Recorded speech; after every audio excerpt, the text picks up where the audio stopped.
2 முக்கியமான துறைகள் அப்படிங்கிறது நிறுத்தி வச்சிருக்காங்க. விசிகாவுக்கு ஒன்று, இந்திய யூனியன் முஸ்லீமுக்கு ஒன்று அப்படின்னு பார்க்குறோம்.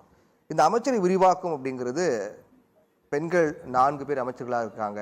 இது போன்ற பல முக்கியமான விடயங்கள்லாம் குறிப்பிட்டு இருக்கின்றது. இது எந்த அளவுக்கான ஒரு வரவேற்பு இருக்கும்? இது எப்படி இந்த அமைச்சர் விரிவாக்கம் அவர்களுக்கு கொடுக்கப்பட்ட முக்கியத்துவம், அவர்களுக்கு கொடுக்கப்பட்ட இந்த துறைகளை நீங்க எப்படி பார்க்குறீங்க? இல்ல இது வந்து கட்சிகளுக்கு அப்பாற்பட்டு எல்லாருமே பாராட்டக்கூடிய வகையில அமர்ந்திருக்கு பிரவீன். ம். இப்ப ஏற்கனவே வந்து பாத்தீங்கன்னா, இன்னைக்கு எஸ்சியிலிருந்து ஒரு 7 அமைச்சர்கள் வந்திருக்காங்க. இன்னைக்கு நாளைக்கு விசிக 1 ஏத்துட்டாங்கன்னா, அவங்க வந்து ஒரு 8 அமைச்சர்கள் ஆயிருவாங்க. ம். அதோட வந்து நான் ஏற்கனவே சொன்ன மாரி வந்து பிராமின்ஸ் 2 பேர் இருக்காங்க. இன்னைக்கு ஹெச்ஆர்என்சி மினிஸ்டர் ஒருத்தர், ஃபுட் சப்ளைஸ் ஒரு மினிஸ்டர். ம். அதே மாரி பெண்களுக்கு வந்து 4 பேருக்கு அமைச்சரவையில குடுத்திருக்காங்க. ம். அதே மாரி அ விஜய் அவர்களே வந்து ஒரு சிறுபான்மையினரா இருக்காரு. அவரு வந்து ஒரு முதல்வரா இருக்கும்போது, இது வந்து முன்மாதிரியான ஒரு அரசாங்கமா இருக்குதுங்கிறது எல்லார் தரப்பினாலயும் பாராட்டப்படுது. அது மட்டும் இல்லாம, விஜய் அவர்கள் மேல இன்னொரு வெச்ச குற்றச்சாட்டு என்னன்னாக்கா, இவங்க அரசியல் கட்சி வந்ததுக்கு அப்புறம் இவங்களோட ஆரம்பத்திலிருந்து பயணிச்சவங்களெல்லாம் கை கழுவிருவாங்க. ம். எல்லா கட்சியிலிருந்து வந்து சேர்ந்தவங்களுக்கு தான் சீட்டு குடுக்குறாங்க. எல்லாம் ம். பண்றாங்கன்னு இது ஒரு பெரிய குற்றச்சாட்டு இருந்துச்சு. ம். ஆனா இன்னைக்கு நீங்க அமைச்சரவையில பார்க்கும்போது, விஜய் மக்கள் இயக்கத்திலிருந்து பணியாற்றின ஆரம்ப காலத்திலிருந்து அவர்களோட தோளோடு தோளா நின்னு பயணிச்சதுல ம். 16 பேர் வந்து இன்னைக்கு அமைச்சர்கள் ஆக்கப்பட்டிருக்காங்க. ம். அப்ப அந்த இடத்துல வந்து விஜய் அவர்கள் வந்து தன்னோட இருந்த லாயல்டிக்கும் வந்து அவர் வேல்யூ குடுத்திருக்காரு. ம். அப்ப இதெல்லாம் நம்ம கூட்டி கழிச்சு பார்க்கும்போது, இது கட்சிக்கும் அப்பாற்பட்டு அனைவரும் மனப்பூர்வமாக முழு மனதோட பாராட்டப்பட வேண்டிய நடவடிக்கையா பார்க்கிறேன். சரி, இப்போ அடுத்தது திமுக வந்து இப்ப ஆபிரகாம் இல்ல இப்ப திமுக, அதிமுக எடுத்துக்கிட்டோம் அப்படின்னா, அவர்கள் கூட்டணி கட்சிகள்லாம் சேர்ந்து வெற்றி பெற்றிருந்தாலும் கூட, அதிகாரத்தில் பங்கு ஏன் கொடுக்க மாட்டேங்கிறாங்க அப்படின்னு வரும்போது, ஆல்ரெடி திமுக, அதிமுகவிலேயே நிறைய சீனியர் லீடர் இருக்காங்க. அவங்களுக்கான முக்கியத்துவம் கொடுக்கணும். அதை தாண்டி பார்க்கும்போது, அதுக்கான வாய்ப்பு இருக்கா அப்படிங்கிற ஒரு சந்தேகம் அப்படின்லாம் இருக்கு. ஆனா தாவேக்காவுல இது முதல் முறையாக ஆட்சி அமைச்சிருக்காங்க அப்படின்னு பார்க்கும்போது, அனுபவம் வாய்ந்தவர்கள் தேவை அப்படின்னும்போது, இப்போ இருக்கக்கூடிய நிலையில இன்னும் மற்ற கட்சிகள் ஒரு சீனியர் பொலிட்டிக் பார்ட்டி இருக்காங்க அப்படின்னா, அங்கிருந்து வரக்கூடியவர்களுக்கு ஆதரவு வந்து அது ஒரு அனுபவம் அப்படின்னு மதிவாணன் சார் சொல்றாரு இல்லையா?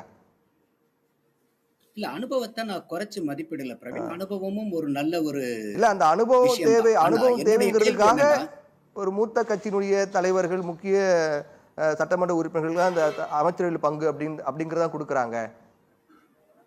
இல்ல. இப்ப வந்து ராஜேஷ்குமார் அவர்களுக்கு டூரிசம் குடுத்திருக்காங்க. ம்.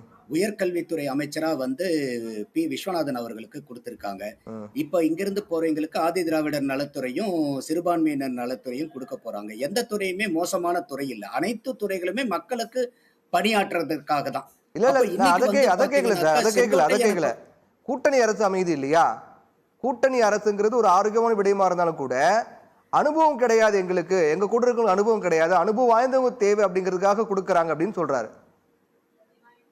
இல்ல. அதத்தான் நான் சொல்ல வந்தேன். இப்ப பினான்ஸ் மினிஸ்டரா யார் இருக்காங்க? இன்னைக்கு தமிழகத்துல வேற யார் எந்த மினிஸ்டர எதிர்பார்த்தாங்களோ இல்லையோ, நான் வந்து ஆர்வமா எதிர்பார்த்துட்டு இருந்தது, ம். யாரு பினான்ஸ் மினிஸ்டரா வரப்போறாங்க. ம். அப்ப இன்னைக்கு முதல்ல கூட செங்கோட்டையன் அவர்கள போட்டிருந்தாங்க. இன்னைக்கு அவருக்கு வந்து ரெவென்யூ மாத்தி விட்டுட்டு, இப்ப வந்து மரிய வில்சன் வந்திருக்காரு. ஆ. அவரு வந்து ஒரு BTech, MBA and PhD in management science. ம். சோ அப்படி இருக்கும்போது இன்னைக்கு நான் ஒரு ஒரு சும்மா ஆர்குமெண்ட் சேக்குக்கு கேட்கிறேன் பிரவீன். ம். இதுவரைக்கும் அனுபவசாலிகள்னு சொல்றாங்க இல்லையா? ம். இதுவரைக்கும் ஆட்சி புரிந்த அத்தனை எக்ஸ் மினிஸ்டர் எல்லாம் கூப்பிட்டு ம். அவங்களுடைய துறை சார்ந்த தேர்வு வைங்களேன். ம். எத்தனை அமைச்சர்கள் அதுல பாஸ் மார்க் வாங்குறாங்கன்னு பார்க்கலாம். ம். என்ன அவங்களுடைய அனுபவத்துல அவங்க சாதிச்சுட்டு போனாங்கன்னு பார்க்கலாம். ம். அப்ப அனுபவம்ங்கிறது எதுக்கு தேவை? ம். அனுபவம்ங்கிறது இன்னைக்கு அங்க இருக்கக்கூடியது புறம் ஆட்சியாளர்களை விட அங்க வந்து பியூரோகிராட்ஸ் இருக்க போறாங்க. ம். அதிகாரிகள் இருக்காங்க. இப்ப ம். அரசியல்வாதிகளுக்கு என்ன தேவைன்னா, பொலிட்டிக்கல் வில்லும் டிட்டர்மினேஷனும் தேவை. ம். அந்த அதிகாரிகளை திறம்பட கையாள்றதுக்கு உண்டான அந்த பொலிட்டிக்கல் வில் டிட்டர்மினேஷன் வேற ம். வேணும். அதுக்கு இளைஞர் படை, பெரும்படை வந்து அங்க இருக்குது. ம். அவங்களுக்கு இன்னைக்கு வந்து அனுபவம் இல்லன்னா கூட என்னுடைய ரெக்கமெண்டேஷன் நான் எல்லா இடத்துலயும் சொல்றது என்னன்னாக்கா, ம். விஜய் அவர்கள் கட்டாயமா இப்ப எந்த ஒரு நிறுவனத்திலயும் பாத்தீங்கன்னா வந்து ஒரு புதுசா ஒரு எம்ப்ளாயி சேரும்போதோ, இல்ல வேறு இடத்துல கம்பெனில பணிபுரிஞ்ச எம்ப்ளாயி புதுசா ஒரு கம்பெனிக்கு போகும்போதோ, ம். ஒரு இண்டக்ஷன் புரோகிராம் வந்து வைப்பாங்க பிரவீன். ம். எல்லா இடத்துலயுமே. என்னன்னா, நீங்க எந்த இடத்துல இருந்தாலும், ம். இந்த நிறுவனத்த பத்தி நீங்க முழுசா தெரிஞ்சுக்கிறதுக்காக, இங்க இருக்கக்கூடிய பாலிசி ப்ரொசீஜர்ஸ் எல்லாம் தெரிஞ்சுக்கிறதுக்காக, ம். அவங்களுக்கு வந்து அந்த இண்டக்ஷன் புரோகிராம் வைப்பாங்க. ம். இப்ப அந்த மாரி இந்த அமைச்சர்கள் பெருமக்களுக்கு எல்லாமே ஒரு 30 நாள், 60 நாள், 90 நாள் கரிக்குலத்த டெவலப் பண்ணி, ம். அந்த துறை சார்ந்த இண்டக்ஷன் புரோகிராம வந்து எல்லா அமைச்சர் பெருமக்களுக்கும் அவங்க எடுக்கணும். அப்ப என்ன ஆகும்னா இந்த கரிக்குலம் வரும்போது எந்த அதிகாரிகளும் வந்து இவங்க புது ஆட்சியாளர்கள் தானே, இவங்க கிட்ட இந்த விஷயத்த சொல்லாம விட்டுறலாம்னு அவங்க கடந்து போக முடியாது. காரணம் என்னன்னா, இது கரிக்குலத்துல அமைச்சருக்கு உண்டான அத்தனை தகவல்களையும் அத்தனை விஷயங்களும் இந்த கரிக்குலத்துல ஃபாஸ்ட் ட்ராக் ப்ரோகிராம்ல இருக்குதா, இண்டக்ஷன் ப்ரோகிராம்ல இருக்கா. அதே மாதிரி ஐயா விஜய் அவர்களும் ஒரு சீஃப் மினிஸ்டரா நம்மளுடைய அமைச்சர் பெருமக்கள் அவங்க துறை சார்ந்த அத்தனை நிபுணத்துவத்தையும் அத்தனை விஷயங்களும் அறிஞ்சு தெரிஞ்சிருக்காங்களா?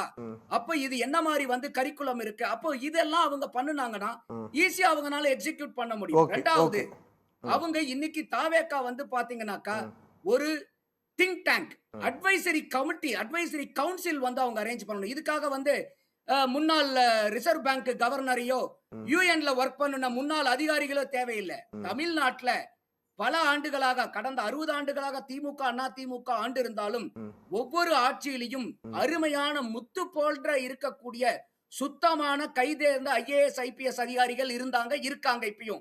அந்த மாதிரி அதிகாரிகளை தேர்ந்தெடுத்து அவங்கள வந்து ஒரு அட்வைசரி கமிட்டியா போட்டு இன்னைக்கு இருக்கக்கூடிய பியூரோகிரசியில இருந்து பாலிசி டெசிஷன் பாலிசி ரெக்கமெண்டேஷன் எது வந்தாலும் அத வந்து இந்த அட்வைசரி கமிட்டி கிட்ட வந்து அவங்க எக்கோ பண்ணும்போது அந்த அதிகாரிகள் பார்க்கக்கூடிய தவறான பார்வையை கூட இந்த திங்க் டேங்க்ஸ் அட்வைசரி கமிட்டி பார்க்கும்போது அது ஒரு பெரிய பாதுகாப்பையும் மக்களுக்கு உண்டான நல்ல பல முடிவுகளையும் திட்டங்களையும் விஜய் அவர்களுடைய அரசாங்கம் எடுக்கிறதுக்கு ஏதுவா இருக்கும். எடுத்த உடனே நீங்க 10 வருஷம் அமைச்சரா இருந்து யாருமே வரப்போறது இல்ல. எல்லா அமைச்சருக்குமே முதல் நாள் தான். இப்ப முத்துவேல் கருணாநிதி ஸ்டாலின் அப்படி சொல்லிக்கிட்டு இருந்தாங்க இல்லையா, அவருக்கும் முதலமைச்சரா ஆட்சியில வரதுக்கு முதல் நாள் ஒரு நாள் இருந்துச்சு. அப்ப எல்லாத்துக்கும் எல்லா விஷயத்திலையும் முதல் நாள்னு ஒண்ணு உண்டு. அதனால அவங்க அனுபவம் இல்லாதவங்க பூரா திறமைசாலிகள் இல்லாதவர்கள் அர்த்தம் இல்லை. கூடிய மதிப்பையும் இளைஞர்கள் படைக்கும் நம்ம கொடுக்கணும். இந்த படை இன்னுமே நல்ல வேகமா கத்துக்கிட்டு எக்ஸிக்யூட் பண்ணுவாங்க. பாப்போம் பொறுத்து பார்க்கலாம். Okay, thank you. நீங்க முன்கூட்டியே முழுக்க கேட்டீங்க. நன்றி சார், நன்றி, தேங்க்யூ.